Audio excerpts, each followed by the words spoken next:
আসসালামু আলাইকুম এভরিওয়ান, কেমন আছেন সবাই? আলহামদুলিল্লাহ আমরা মোটামুটি ভালো আছি। তো ঘুম থেকে উঠেই বেলকনিতে গেলাম, আর গিয়ে দেখি সামনেই একটা পুকুরে খুব সুন্দর শাপলা ফুল ফুটেছে, বেশ লাগছে। সকালবেলা অনেকেই হাঁটতেছে, সব দোকান খুলেনি। আর ওই রকম গাড়ি দেখলেই আলিফা তো আমাকে জিজ্ঞেস করে যে ওই যে আব্বু চলে আসছে। ওর আব্বুকে অনেক মিস করে। ইনশাআল্লাহ খুব তাড়াতাড়ি দেশে আসবেন আলিফার আব্বু। সবাই দোয়া করবেন যেন সুস্থভাবে দেশে আসতে পারে খুব তাড়াতাড়ি।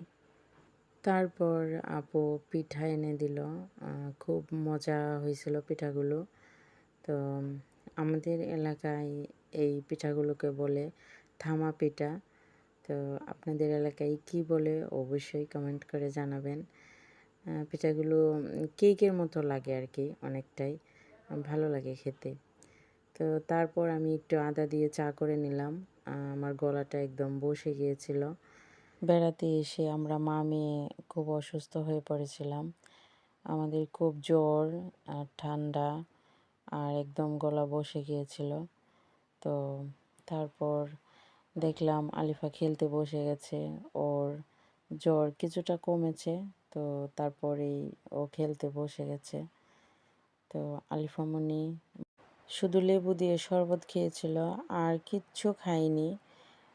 যতদিন ও অসুস্থ ছিল আর কিছুই খায়নি। ও এমনিতেই খাওয়া নিয়ে আমাকে খুব ডিস্টার্ব করে। কোনো কিছু খেতে চায় না, জোর করেই সব কিছু খাওয়াতে হয়। আর এখন তো অসুস্থ, এখন তো আর কোনো কিছুই মুখে দিতে চায় না। সব সময় শুধু বলে আম্মু আমাকে শরবত করে দাও। আর ওইটা কি আর কি ছিল। তো যারা আমার চ্যানেলটি এখনও সাবস্ক্রাইব করেননি প্লিজ সাবস্ক্রাইব করে নেবেন, আর সাথে থাকা বেল আইকনটি প্রেস করে দিবেন। আপনাদের সকলের সাপোর্টে আল্লাহর রহমতে আমি অনেক দূর এগিয়ে যেতে পারবো। তারপর একটু পেয়ারা মাখা করে নিলাম।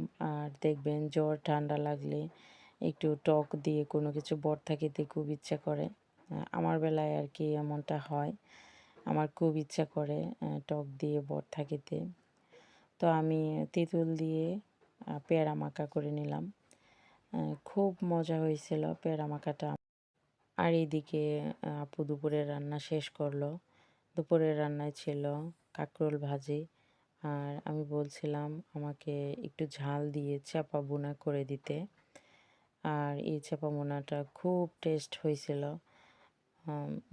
জ্বর বা ঠান্ডার সময় ঝাল টক এইগুলো খেতেই কিন্তু খুব ভালো লাগে। সাথে ছিল বিলাতি ধনিয়া পাতা ভর্তা, ওইটাও খুব মজা লাগছিল। আর ছিল বেগুন দিয়ে রুই মাছ, তার সাথে ছিল দেশি পুঁটি মাছ দিয়ে ঝিঙ্গা দিয়ে তরকারি। আমি ভর্তা দিয়েই খেয়েছি, আমার মুখে ওইগুলোই খুব ভালো লেগেছিল। তারপর শেষে ছিল কাঁঠাল। এই কাঁঠাল আমি নিয়ে আসছিলাম বাড়ি থেকে, পেকে গেছে। এটা আমাদের গাছে শেষ কাঁঠাল এই বছরের। তারপর বিকালবেলায় আলিফাকে নিয়ে ডক্টরের কাছে গেলাম, জ্বরটা আবার বেড়ে গেছে আলিফার। তো আসার সময় চিকেন পরোটা আর মন্ডা মিঠাই নিয়ে আসলাম। ময়মনসিংহের মুক্তাগাছার বিখ্যাত হচ্ছে মন্ডা মিঠাই। তো আমি টেস্ট করার জন্য অল্প করে নিয়ে আসছি। তো বাট খেয়ে তো দেখলাম মোটামুটি ভালো। ময়মনসিংহের যে মন্ডা মিঠাইটা ওইটা খুব মজা হয় খেতে। তো যাই হোক, সবাই আমাদের জন্য দোয়া করবেন। সবাই সুস্থ থাকবেন, ভালো থাকবেন। আল্লাহ হাফিজ।